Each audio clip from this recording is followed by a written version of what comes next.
Population interaction में क्या है कि ऐसी कोई भी एक पर्टिकुलर स्पीशीज़ नहीं है जो अकेले रहती हो, यानी जो अकेले सरवाइव कर सकती हो। हर किसी को किसी दूसरे ऑर्गेनिज्म की आवश्यकता होती है।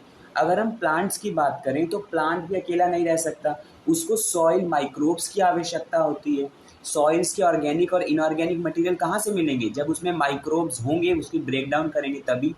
तो इसलिए हमेशा इंटर स्पेसिफिक इंटरेक्शन देखने के लिए मिलता है। कभी भी कोई दो पॉपुलेशन, देखिए inter specific interaction arises from the interaction of population of two different species, मतलब हमेशा दो स्पीशीज इंटरेक्शन में भी रहेगी।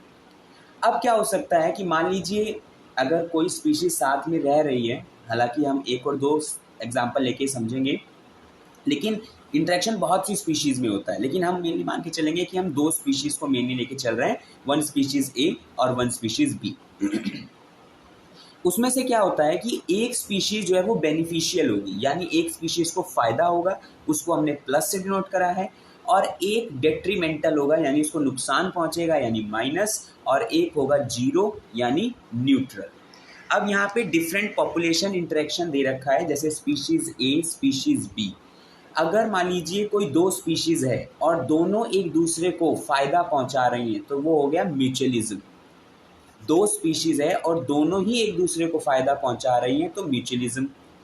म्यूचुअलिज्म का एग्जाम्पल जैसे कि लाइकेन हमने पढ़ा है।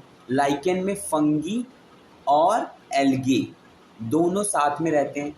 एल्गे खाना बनाता है, फंगी एब्जॉर्प्शन करता है, ठीक है, और फंगी को रहने की जगह भी मिल जाती है और फूड भी मिल जाता है खाने के लिए, बना बनाया खाना। तो ये म्यूचुअलिज्म हो गया। कंपटीशन में क्या होता है? कंपटीशन में दोनों एक दूसरे को compete करते हैं। कंपटीशन में दोनों एक दूसरे को compete करते हैं और दोनों का ही उसमें नुकसान होता है, ठीक है। इसमें एक एग्जांपल है, एक गैलापागोस आइसलैंड था जिसमें एबिंगटन टॉर्टॉइस रहते थे। वो गायब हो गए जब वहाँ पे गॉट आ गई, ठीक है। गॉट आ गई तो यानी गॉट जो है वो जल्दी जल्दी ग्रेजिंग करेगी, है ना, तो आपके टॉर्टॉइस खत्म। अब गोट जितनी जल्दी ग्रेजिंग करेगी भाई, ग्रास भी खत्म, उसकी भी डेथ, यानी कंपटीशन में दोनों का ही ऑलमोस्ट नुकसान होता है। फिर बात है प्रीडेशन। प्रीडेशन यानी एक स्पीशीज उसका फायदा होगा और एक स्पीशीज का नुकसान, और उसी का ही एक दूसरा है पैरासिटिज्म। उसमें भी एक स्पीशीज का फायदा और एक स्पीशीज का नुकसान, यानी एक स्पीशीज बेनिफिशियल है और एक स्पीशीज डेट्रीमेंटल है। तो अगर हम प्रीडेटर की बात करते हैं तो उसमें क्या होता है, जिस स्पीशीज का फायदा होता है वो बड़ी स्पीशीज होती है, लार्ज, और जिस स्पीशीज का नुकसान होता है वो मेनली या जनरली छोटी होती है। यानी स्पीशीज ए जिसका फायदा हो रहा है वो लार्ज होगा, स्पीशीज बी जिसका नुकसान हो रहा है वो मेनली स्मॉल होगा। एग्जाम्पल है लायन और डियर। जैसे लायन डियर को खा रहा है तो डियर का हो गया नुकसान, वो स्पीशीज बी है वो डेट्रीमेंटल है, और स्पीशीज ए लायन जिसका फायदा हो रहा है वो बेनिफिशियल है। फिर नेक्स्ट है पैरासिटिज्म। पैरासिटिज्म में मेनली जिसका फायदा हो रहा है वो छोटा होता है, स्मॉल होता है। जिसका फायदा हो रहा है वो छोटा होता है और स्मॉल होता है, और जिसका नुकसान हो रहा है, जिसका नुकसान हो रहा है वो मेनली बड़ा होता है। जैसे कि हमारी बॉडी में टेपवर्म रहते हैं, टेपवर्म, तो टेपवर्म जो है वो एक पैरासाइट है, वो हमारी बॉडी से न्यूट्रिशन लेता जा रहा है, तो यानी वो स्पीशीज ए हो गया, और हम जिसे नुकसान पहुंच रहा है वो स्पीशीज बी, तो दिस इज पैरासिटिज्म। एक हो गया कम्युनलिज्म। नेक्स्ट कम्युनलिज्म में एक को फायदा होगा, एक न्यूट्रल, यानी एक को फायदा होगा और एक को उससे कुछ फर्क नहीं पड़ता है।